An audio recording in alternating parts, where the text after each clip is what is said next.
Cahaya dari balik hujan. Kota lembah awan selalu berselimut kabut, seakan langit enggan membuka matanya. Di sudut kota itu berdiri rumah kayu kecil dengan jendela tua yang berdecit setiap kali angin berbisik. Ya, di sanalah Lara tinggal bersama ibunya, Bu Rahayu, perempuan yang hatinya seluas langit, yang tak pernah menuntut pelangi untuk hadir. Setiap pagi, Lara membantu ibunya merangkai bunga kering.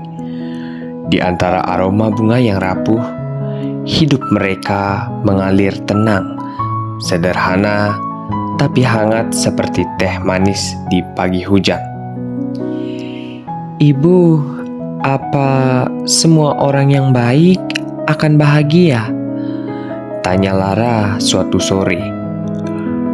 Bu Rahayu tersenyum menatap mata anaknya yang jernih. Kebaikan itu seperti air, Nak. Ia mungkin menetes pelan, tapi akhirnya akan menemukan lautnya sendiri. Hari berubah, waktu berganti. Datanglah Rani, sepupu Lara, menumpang tinggal setelah ibunya tiada. Ia datang seperti badai kecil, cantik, cerdas, tapi matanya menyimpan api iri. Rani mulai mengambil alih segalanya. Bunga-bunga Lara dijualnya dengan nama sendiri. Ia berbicara manis di depan banyak orang, tapi getir di belakang. Lara itu polos, katanya pada tetangga. Ia terlalu sibuk bermimpi sampai lupa kenyataan. Lara mendengar, tapi diam. Ia percaya diam adalah cara hati menjaga kedamaian. Namun, diam juga adalah racun yang perlahan menyayat.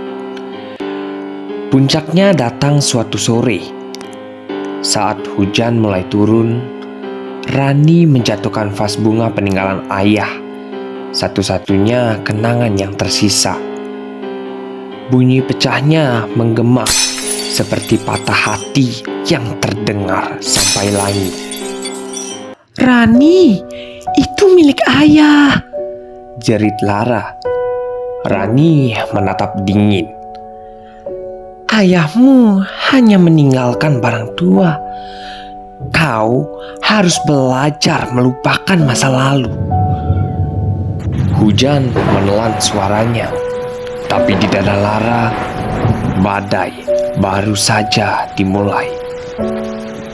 Lara berlari menembus hujan, menggenggam pecahan kaca itu.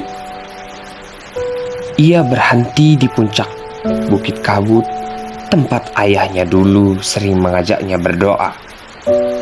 Di sana, dunia terasa sunyi. Hanya suara hujan dan napasnya sendiri yang berat. Kenapa Tuhan? Bisiknya.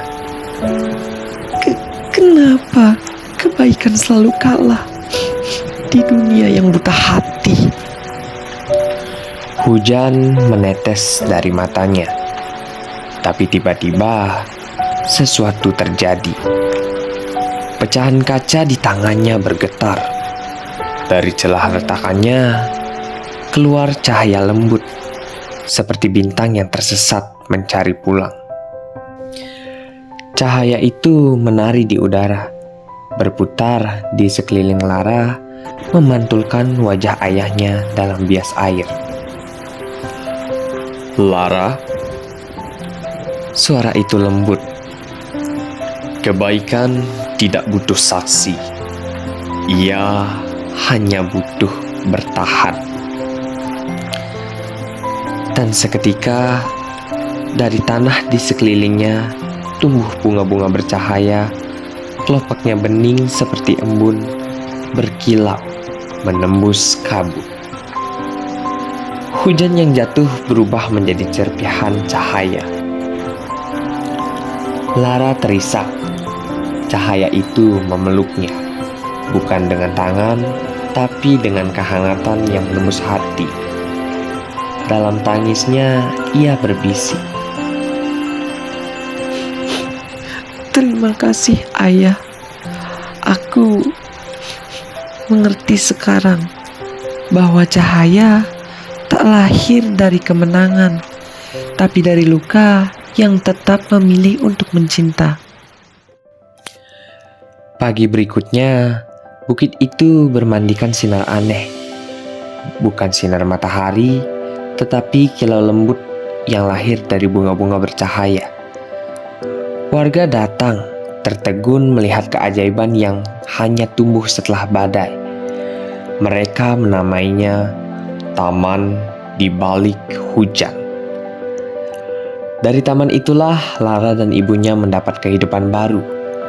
Bunga-bunga mereka laku keras, tapi lebih dari itu, nama mereka harum sebagai simbol harapan. Sementara Rani berjalan sendiri di jalan yang sepi.